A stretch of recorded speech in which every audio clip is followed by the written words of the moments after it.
নমস্কার, বৈদিক বার্তায় আপনাদের সকলকে সুস্বাগতম। আমরা নিয়মিত শ্রীমদ্ ভাগবত গীতার অধ্যয়ন করছি।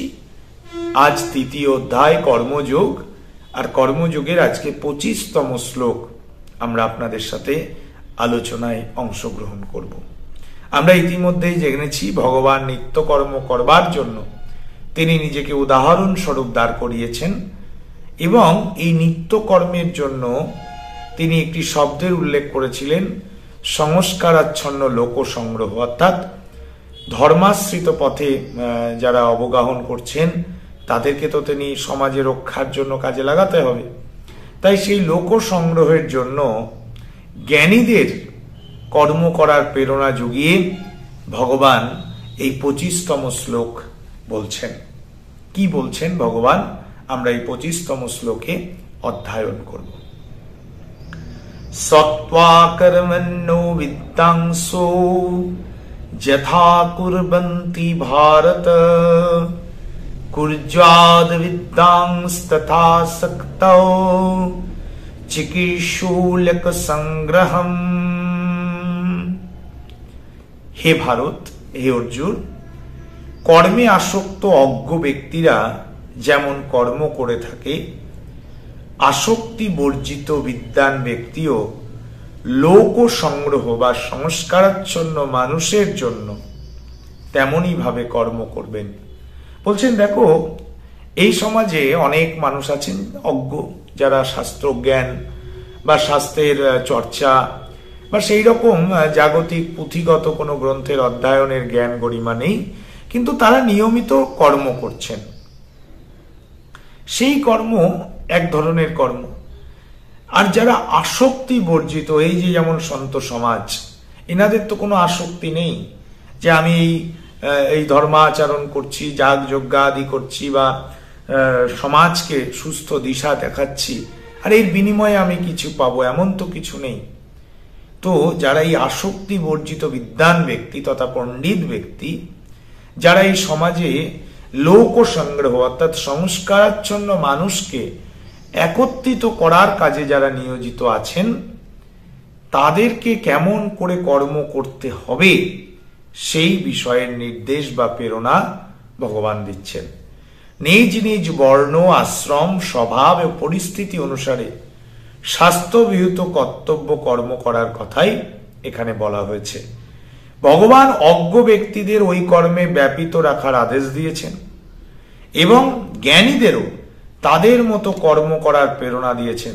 অতএব এর মধ্যে নিষিদ্ধ কর্ম এবং বৃথা কর্ম সম্মিলিত করা যাবে না। অর্থাৎ ভগবান পরিষ্কার জ্ঞানী ব্যক্তিদের বোঝাতে চাইছেন যে কোন কোন কর্ম আমাদের কাছে নিষিদ্ধ আছে, সেদিকেও আমাদের যেন দৃষ্টি সুস্থ থাকে। স্বাভাবিক স্নেহ, আসক্তি এবং ভবিষ্যতে সুখ পাওয়ার আশায় মাতা তার পুত্রকে যেভাবে সত্যিকারের উৎসাহ এবং তৎপরতার সঙ্গে লালন পালন করেন, সেইভাবে অন্য কেউ করতে পারে না।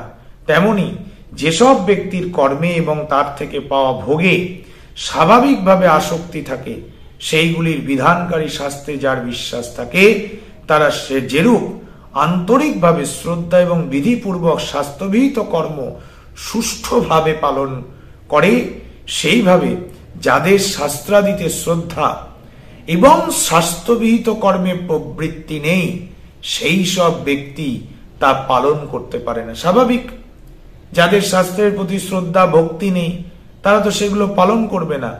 যার ফলে কি হবে, তাদের মধ্যে ভগবান বলতে চাইছেন যে বিন্দু মাত্র অহংভাব, মমতা, আসক্তি ও কামনা না থাকলেও জ্ঞানী মহাত্মাদের শুধুমাত্র লোক সংস্কার সংগ্রহের জন্য কর্মাসক্ত ব্যক্তিদের মতো শাস্ত্রবিহিত কর্ম বিধিপূর্বক পালন করা উচিত। আমরা ধরে নিলাম যে যারা জ্ঞানী ব্যক্তি, তারা তো জ্ঞান লাভ করেছেন, শাস্ত্র অধ্যয়ন করেছেন, তাদের তার এগুলোর প্রয়োজন নাই। ভগবান বলছেন না, তাদেরকেও তাদের কর্ম করতে হবে। এবং কেন করতে হবে? সংস্কারাচ্ছন্ন মানুষকে ধর্মের পথে আনার জন্য। যারা অজ্ঞ, যারা জানে না, যারা শাস্ত্র অধ্যয়ন করতে পারেনি বা এখানে অজ্ঞ শুধু শাস্ত্রোধ্যায়ন নয়, আমরা এই অর্থেও ধরে নিতে পারি যারা ধর্মে বিশ্বাসী নয় বা ঈশ্বরের প্রামাণ্য বা বেদের প্রামাণ্য যারা মানছে না, ওই নাস্তিক্যবাদী ব্যক্তিরা যারা কোনো মতে ঈশ্বরকে গুরুত্ব দিচ্ছেন না বা ধর্মীয় পথকে যারা মেনে নিতে পারছেন না, তারা যে কর্মে লিপ্ত আছেন তারা সেই কর্মে লিপ্ত থাকুন। কিন্তু যারা জ্ঞানী ব্যক্তি, যারা ঈশ্বর লাভ করেছেন বা ঈশ্বর লাভের পথের সাধনায় ব্রতী আছেন, অন্তরঙ্গে সাধনায় যারা নিজেকে নিয়োজিত রেখেছেন, যারা নিত্য নৈমিত্তিক চিন্তা করছেন মুক্তি মোক্ষ লাভের, আপনারা শুধু আপনাদের চিন্তার মধ্যে না থেকে আপনারাও কর্ম করুন, যে কর্ম আগামী সমাজ অনুসরণ করবে, আর সেখান থেকে আমরা লোক সংস্কারাচ্ছন্ন মানুষ সংগ্রহ করব। হ্যাঁ, এটিই মূল বক্তব্য। সর্বতভাবে ইচ্ছারহিত ব্যক্তি ইচ্ছা হওয়ার রূপ কেমন হয় তা বোঝানো সম্ভব নয়। ধরুন কারোর কোনোদিন ইচ্ছা ছিল না, হঠাৎ তার ইচ্ছা এসছে, এই রূপ আমি কিভাবে বোঝাবো? সম্ভব নয়, তা বোঝানো কখনোই সম্ভব নয়। শুধু এটা বলা যায় যে তার এই ইচ্ছা সাধারণ মানুষের কর্ম তৎপর করে রাখার জন্য কথন মাত্রই হয়ে থাকে। এইরূপ ইচ্ছা তো ভগবানেরও থাকে। বাস্তবে এই ইচ্ছাই এই লোক সংগ্রহ, অর্থাৎ এই যে সংস্কারাচ্ছন্ন মানুষকে যুক্ত করা। এ কথাতেই বুঝতে হবে যে ওদের দেখা দেখি যাতে অন্য ব্যক্তিরা নিজ নিজ কর্তব্য কর্ম ত্যাগ করে উচ্ছৃঙ্খল না হয়ে ওঠে, সেই জন্য জ্ঞানীর শুধুমাত্র লোকহিতার্থে কর্ম করা উচিত, তাছাড়া তার কর্মের অন্য কোনো উদ্দেশ্য থাকে না। খুব স্বাভাবিকভাবেই শব্দের বর্ণনা এখানে এসছে যে দেখুন, আমরা যারা প্রাত্যহিক জীবনের সাংসারিক জীব, যারা হয়তো স্বাভাবিকভাবে আমাদের ধর্মীয় আলোচনা বা ধর্মীয় পাঠ বা গ্রন্থ অধ্যয়ন বা ধর্মীয় পথে সবসময় নির্দেশিতভাবে চলা সম্ভবপর নয়, বা জাগতিক জগতে অনেকেই তা সম্ভবে তাদের কর্মব্যস্ততায় হয়ে ওঠে না।